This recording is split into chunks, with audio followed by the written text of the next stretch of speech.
Selamat datang mahasiswa baru ITP Markandeya Bali dalam kegiatan Strom Life 2021. Kali ini materi yang saya bawakan adalah kesehatan mental mahasiswa dan pembentukan karakter humanis mahasiswa di lingkungan ITP Markandeya Bali. Tapi sebelum lanjut, sebagai opening saya, sebagai ucapan selamat datang saya kepada seluruh mahasiswa baru ITP Markandeya Bali, saya memberikan sebuah lagu untuk kalian semuanya.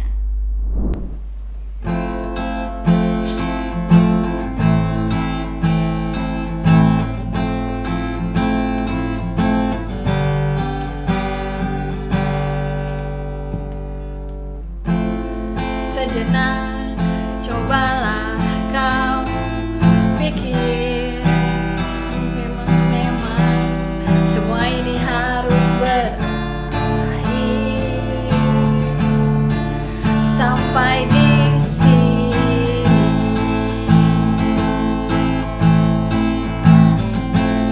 sejenak memang menyakitkan, aku pun merasakan, tapi inilah yang terbaik.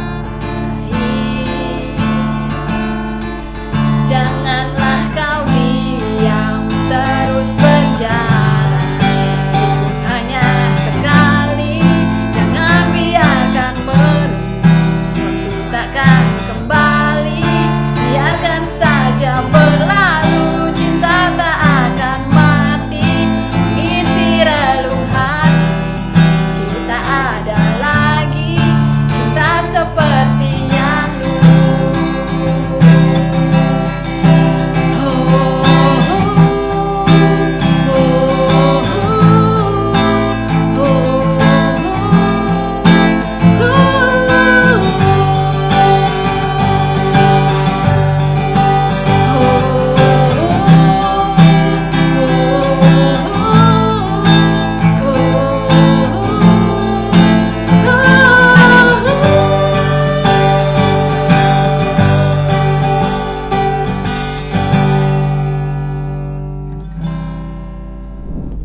Baik, demikian tadi satu lagu dari band yang agak lama ya, yang mencerminkan juga umur saya. Oke, dari lagu tadi adik-adik kita mendapatkan sebuah pesan bahwa kita tidak akan tahu kehidupan ini seperti apa, tetapi kalian harus memahami bahwa seperti lagu tadi, hidup itu hanya sekali. Bayangkan saja, hidup itu memang sekali. Jadi Anda sebagai mahasiswa baru di lingkungan ITP Markandeya Bali dengan semua pilihan program studi yang sudah Anda pilih, benar-benar memaksimalkan, karena kuliah ini hanya sekali, waktu tidak bisa diulang kembali. Saya harapkan Anda akan menjadi mahasiswa-mahasiswa yang berkarakter dengan segala jenis karakter baik yang tertanam dalam diri Anda dan bisa Anda kembangkan sebagai calon-calon pendidik di masa depan. Baik, teman-teman, karakter. Jadi karakter itu adalah kumpulan dari sebuah nilai, kumpulan dari value. Nah, nilai itu sendiri bisa berupa banyak hal. Jadi rasa ingin tahu, kejujuran, kemudian bersyukur, memaafkan, kedisiplinan, dan lain sebagainya. Jadi kalau Anda membaca nilai-nilai karakter, kita sudah perkecil menjadi 18 nilai karakter. Tetapi kalau didetailkan lebih banyak lagi nilai-nilai karakter. Nah, nilai itu adalah sesuatu yang luhur, sesuatu yang baik. Jadi nilai-nilai yang ada itu akan diperoleh oleh seseorang melalui sebuah proses dan akhirnya diaktualisasikan berupa tingkah laku, dan kita sebut itu adalah sebuah karakter. Jadi kalau Anda membayangkan gitu ya, proses penerimaan nilai itu datang dari nilai, value, ada moral, ada karakter. Nah, nilai seperti yang saya sampaikan tadi, ada berbagai macam nilai luhur, nilai baik, nilai yang sangat dipentingkan dalam kehidupan. dan kemudian nilai itu diproses. Ada proses, ada moral reasoning, ada moral emosional. Jadi kemudian setelah nilai-nilai itu diproses dalam diri seseorang, barulah kemudian menjadi sebuah karakter. Kalau saya sederhanakan seperti keju ya, makanan yang Anda makan, sapinya adalah value. Sapinya, kumpulan sapi itu adalah value. Kemudian pabriknya itu adalah moral. Kemudian setelah susu diolah oleh pabrik, setelah nilai diolah oleh moral, kemudian barulah menjadi karakter. Karakter bisa berupa tingkah laku baik dari mulai perkataan, pikiran, ataupun perbuatan yang ditampilkan dari dalam diri seseorang. Jadi proses pembentukan karakter datang dari nilai, moral, dan karakter. Ada nilai-nilai baik, kemudian ada proses pembentukan moral, bagaimana sebuah nilai itu diterima oleh seseorang dalam hidupnya, dan kemudian diaktualisasikan melalui tingkah laku yang kita kenal sebagai sebuah karakter. Kemudian materi selanjutnya adalah bagaimana dengan karakter ini mahasiswa memiliki mental agar terbangun mental yang humanis, terbangun mental kita yang menghargai nilai-nilai kemanusiaan. Jadi kembali lagi, kita sebagai seorang yang sudah dewasa memahami, mengidentifikasi lagi apa itu nilai baik, nilai luhur yang ada di lingkungan kita. Kemudian bagaimana kita memaknai nilai itu dan kita gunakan di dalam kehidupan sehari-hari. Misalnya rasa ingin tahu. Rasa ingin tahu, kalau kita di lembaga LPTK, Lembaga Pendidik dan Tenaga Kependidikan, rasa ingin tahu. Kalau kita memahami bahwa setiap orang, setiap anak itu memiliki rasa ingin tahu di dalam dirinya terhadap apapun, karena kita memang terlahir sebagai manusia yang tidak terlepas dari ketidaktahuan. Jadi rasa ingin tahu itu memang alaminya datang dari diri kita, dan itu sebenarnya adalah sebuah nilai. Jadi ketika Anda ada di dalam sebuah komunitas belajar, misalnya Anda mengajar di sekolah atau bertemu dengan komunitas yang Anda temui di kehidupan sehari-hari, ketika ia menginginkan sesuatu dari diri Anda, baik itu sesuatu yang datang dari Anda berupa keterampilan Anda, pemikiran Anda, ataupun yang lainnya, Anda dengan nilai kebaikan juga yang Anda miliki dalam diri memberitahu dengan sepenuh hati apa yang dipertanyakan oleh peserta didik atau siapapun yang Anda ajak berinteraksi. Saya kira hal-hal yang sederhana seperti itu adalah sebuah pembentukan karakter yang biasanya mungkin tidak kita sadari, dan kita tidak perlu yang wah ya, yang sederhana seperti itu saja bisa kita maknai itu adalah sebuah pembentukan karakter. Jadi ketika anak didik kita memberikan kita sebuah pertanyaan, kita dengan senang hati memahami bahwa pertanyaan itu adalah sebuah karakter baik yang datang dari diri seseorang, diri anak didik, dan kita harus sambut dengan baik dengan memberitahu sesuai dengan apa yang kita pahami dan sesuai dengan apa yang kita pelajari sebelumnya, terlebih di bangku perguruan tinggi. Nah, membangun kesehatan mental mahasiswa. Saya lanjut ke membangun kesehatan mental mahasiswa. Ada 5 hal yang Anda perlu perhatikan untuk membangun sebuah mental kepribadian dalam diri Anda semua, termasuk saya juga. Yang pertama adalah perspektif, yang kedua adalah keahlian dalam sebuah bidang, lanjut adalah persaingan, yang keempat adalah support system, dan yang terakhir adalah prioritas kesehatan. Saya mulai dari yang pertama. Jika Anda seorang mahasiswa yang sudah taraf berpikirnya berada di lingkungan perguruan tinggi, yang pertama adalah yang Anda harus identifikasi, perbaiki secara berkelanjutan adalah perspektif. Anda datang ke tempat ini, datang ke perguruan ini, datang ke kampus ini, dasar pemikiran Anda, cara pandang Anda melihat bahwa kedatangan Anda ke sini adalah ingin tahu. Nah, ingin tahu berarti sesuatu itu tidak diketahui terlebih dahulu. Untuk itu, jika Anda menemukan sebuah masalah, menemukan sebuah tantangan, ketika Anda datang ke ruang ini, ke kampus ini, itu adalah sesuatu yang wajar. Maka dari itu ketika dosen Anda memberikan Anda tugas, kewajiban, deadline dan lain sebagainya, itu memang alaminya yang harus Anda dapatkan di sini. Jadi ketika Anda memberikan respon dengan keluhan, berarti Anda belum memahami, karakter Anda belum dewasa untuk memahami bahwa memang kedatangan Anda ke sini adalah untuk mendapatkan masalah, untuk mendapatkan kewajiban, untuk mendapatkan tugas, untuk mengisi kekosongan-kekosongan yang ada dalam diri Anda.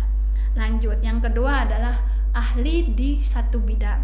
Ketika kita sudah masuk di perguruan tinggi, terlebih menjadi calon guru, Anda harus sudah memahami, menyadari bahwa diri Anda harus menekuni sebuah bidang. Misalnya kalau memilih PGSD ya bidang ke-SD-an, memilih bahasa Inggris ya memang fokusnya adalah bahasa Inggris, bahasa Indonesia ataupun sistem informasi.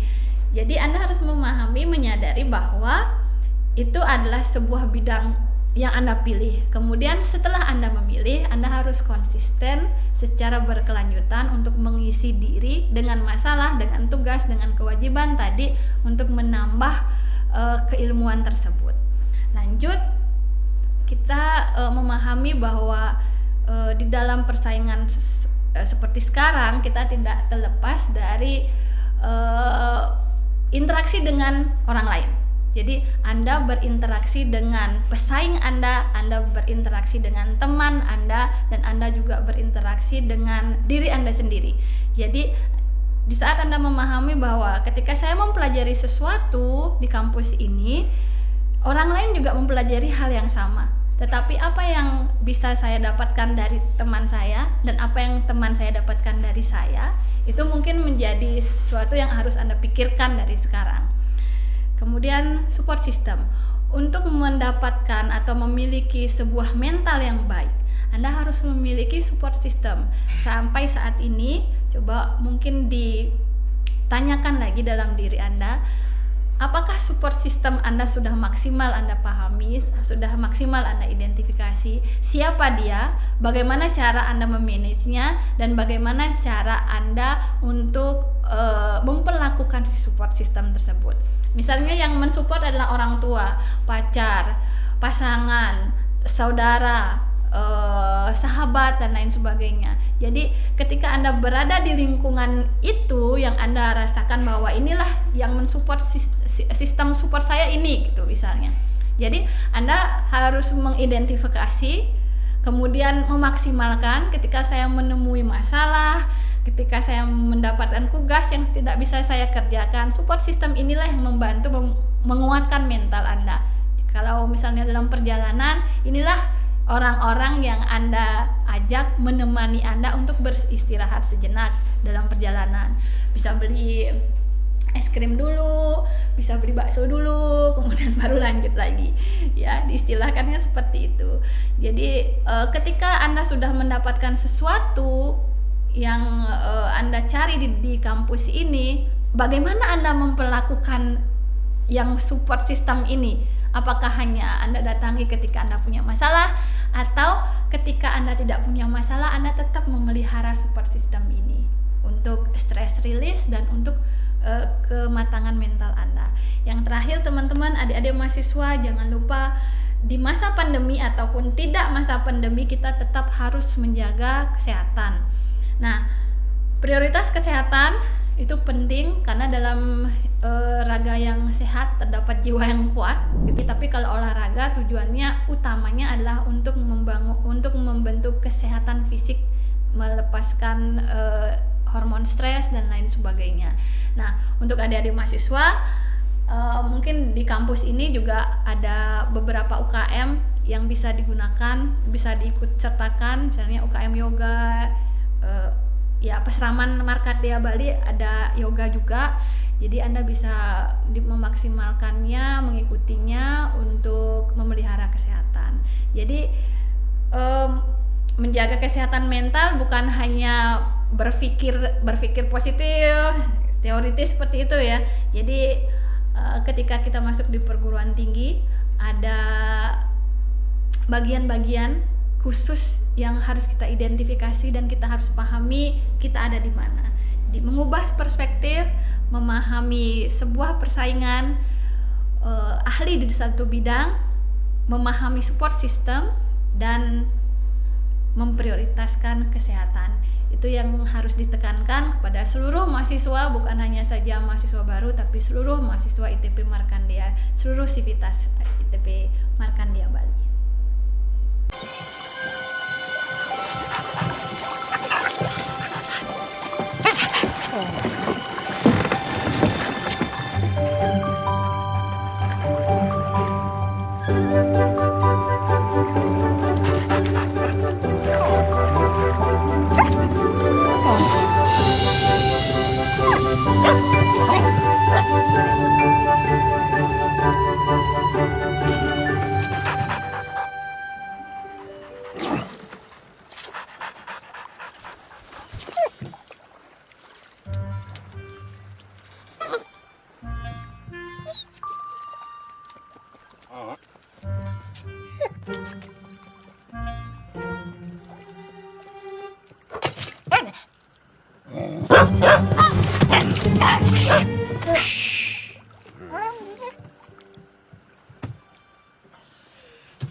Sekian yang saya dapat sampaikan di dalam materi kesehatan mental dan membangun karakter humanis untuk mahasiswa ITP Markandeya Bali di kegiatan Storm Life 2021. Selamat datang, selamat mengisi diri, dan selamat kuliah.